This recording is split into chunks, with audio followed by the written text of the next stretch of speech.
What's going on, everybody? Welcome back into DLF. I am your host, Justin. Today we are talking 5 moves to make heading into week 5 of the fantasy season. Now, if you're new, this is mostly Dynasty, but we're also going to touch on some redraft, right?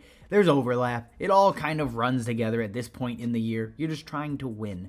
So, with that being said, let's get into it, right? First move to make, it is start Nyhiem Hines if you roster him. Now, obviously, you can't go and just pick him up off of waivers, right? He's basically 100% owned no matter what platform you look at. If it's redraft, he's only 60% owned on ESPN, so go scoop him up if he's available. But here's the story, right?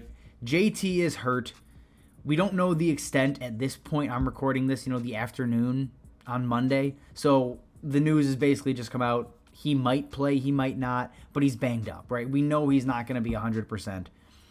That's huge for Nyhiem Hines because while he's not going to absorb all of that rushing work, right? That's going to fall to Deon Jackson, who we'll talk about here in a second.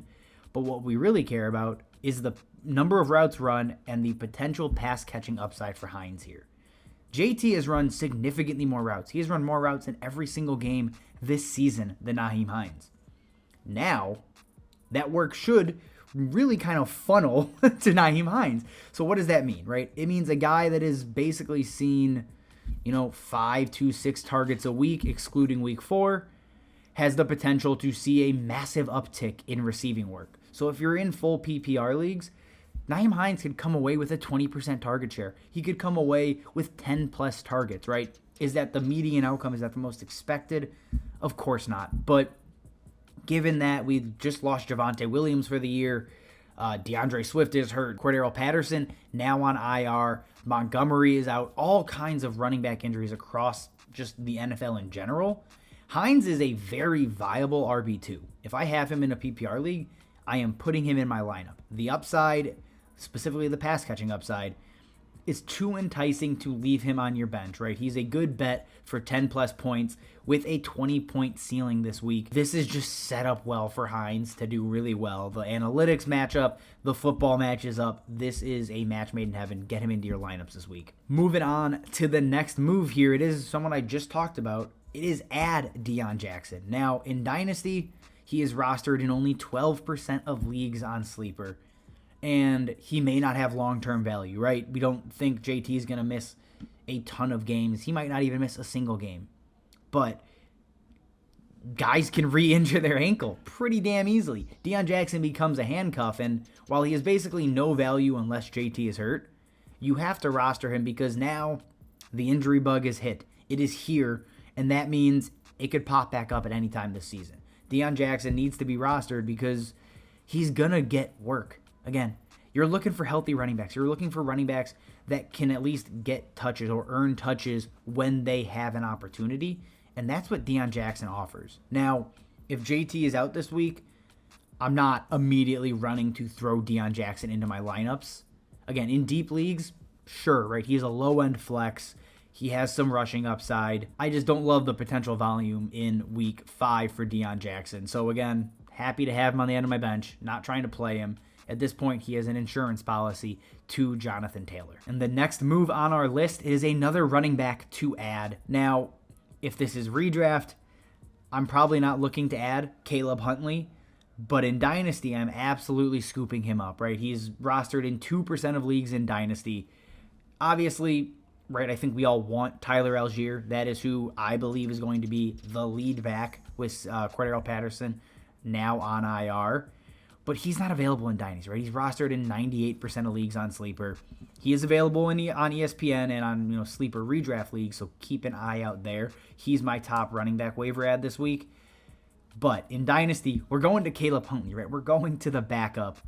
Because here's the thing, right? They split carries. Cordero Patterson was banged up in the game. Huntley, Allgeier both had 10 touches. Again, Huntley only got into the mix because Patterson has been injured, and that's why I still lean Tyler Allgeier as the leader. But this is going to be a split backfield, right? It's probably 60-40 or something in that regard. And Caleb Huntley found the end zone, right? He looked good. He looked solid on the ground. They ran well. He needs to be on your bench, right? Again, if Allgeier goes down, he steps into a monster role now, and that's what we care about. That is what we're looking for when we're just trying to find guys every single week that could potentially find value on your roster. Huntley's not a guy to start. He's not someone to even consider in your lineup, but he should be at the end of your bench, right? Cut, I don't know, Mike Davis or Kenyon Drake. Who cares? Give me Caleb Huntley over both those kind of guys. Think your third string, fourth string running backs. Huntley's more valuable than all of them right now. Next move on the list, it is trade for George Pickens. Now, I know what you're thinking, right? He's coming off of his big game. His price has probably gone up. Yeah, probably. I'm still going to pay up. His target share has now increased every single week. He just continues to get better and better. And now, right, we saw what he did this week, over 16 points, and that is enough for me to be like, yeah, I like what I see. I believe in what I see in George Pickens. I was very high on him coming out, and that has not changed, right? Chase Claypool has basically been a borderline 0 for fantasy. He's not a concern.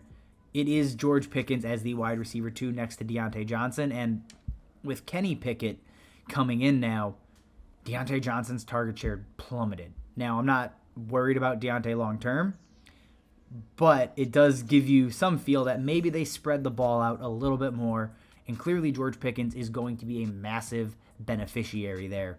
So Pickens, right, you're thinking, what do I trade for him? And this one is weird, but Sky Moore in a second, Sky Moore in a third, I'm happy to do that. I'm going to do the same with Christian Watson, right? Romeo Doubs has already been better than Christian Watson. He's struggled with drops. He's just has not been consistent. He's not running a ton of routes, and they're still easing him back in because I just think Pickens is a better wide receiver.